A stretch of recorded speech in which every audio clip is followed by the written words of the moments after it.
Halo semuanya, nama saya Felix Sinaga, NIM 170554165. Saya dari Universitas Udayana, Fakultas Teknik, dan Prodi Teknik Elektro.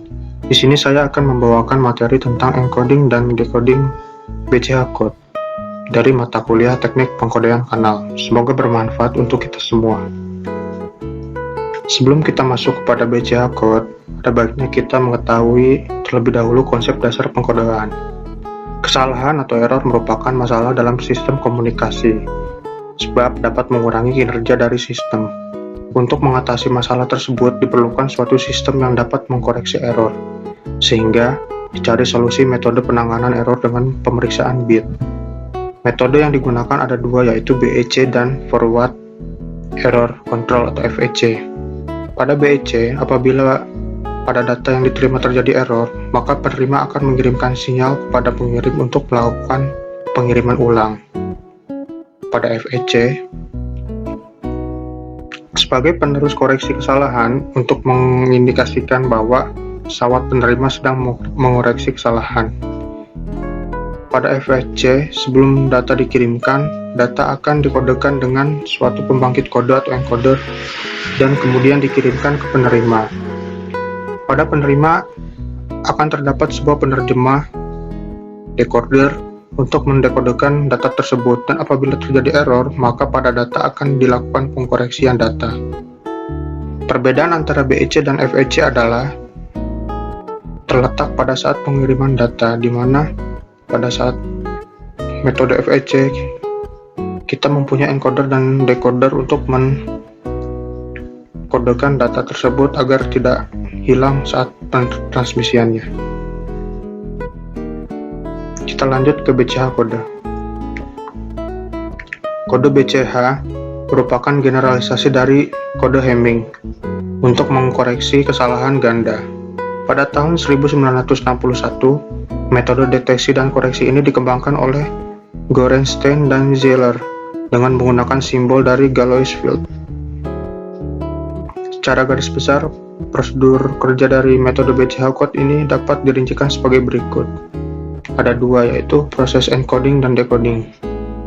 Dalam decoding, yaitu proses pembentukan kumpulan check bit yang dikirimkan bersama informasi.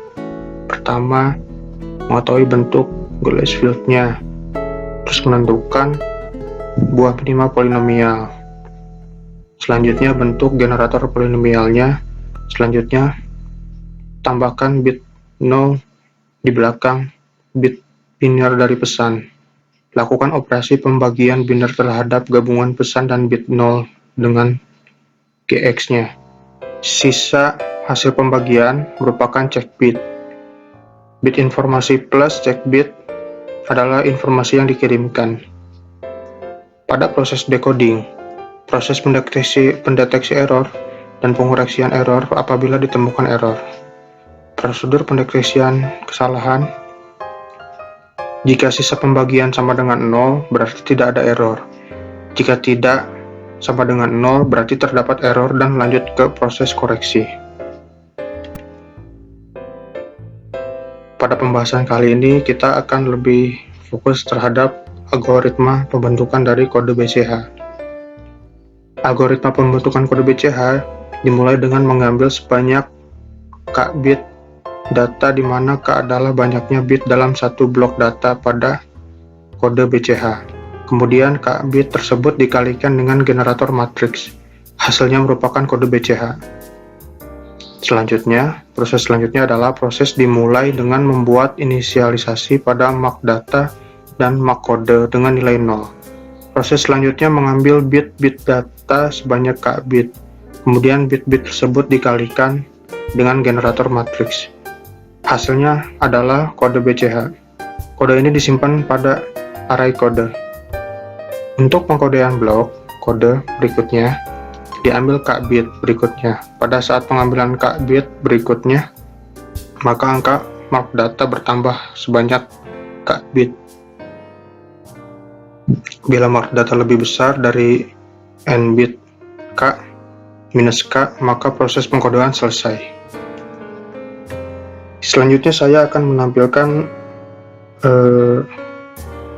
simulasi pada MATLAB di mana saya memakai bantuan toolbox dari MATLAB itu sendiri.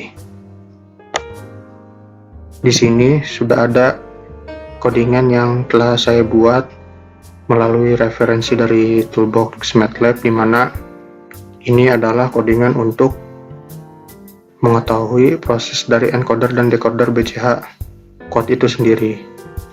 N di sini adalah kode word, di mana ini adalah panjangnya dari kode yang akan dikodekan, dan K adalah bilangan data yang kita kirimkan. Hasil dari program ini selanjutnya akan kita lihat seperti ini, teman-teman.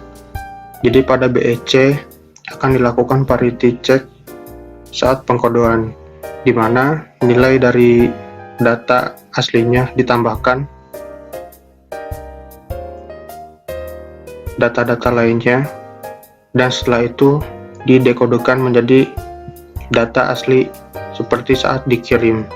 Apabila data yang dikirim dengan data yang diterima sama, maka tidak ada error saat pengiriman.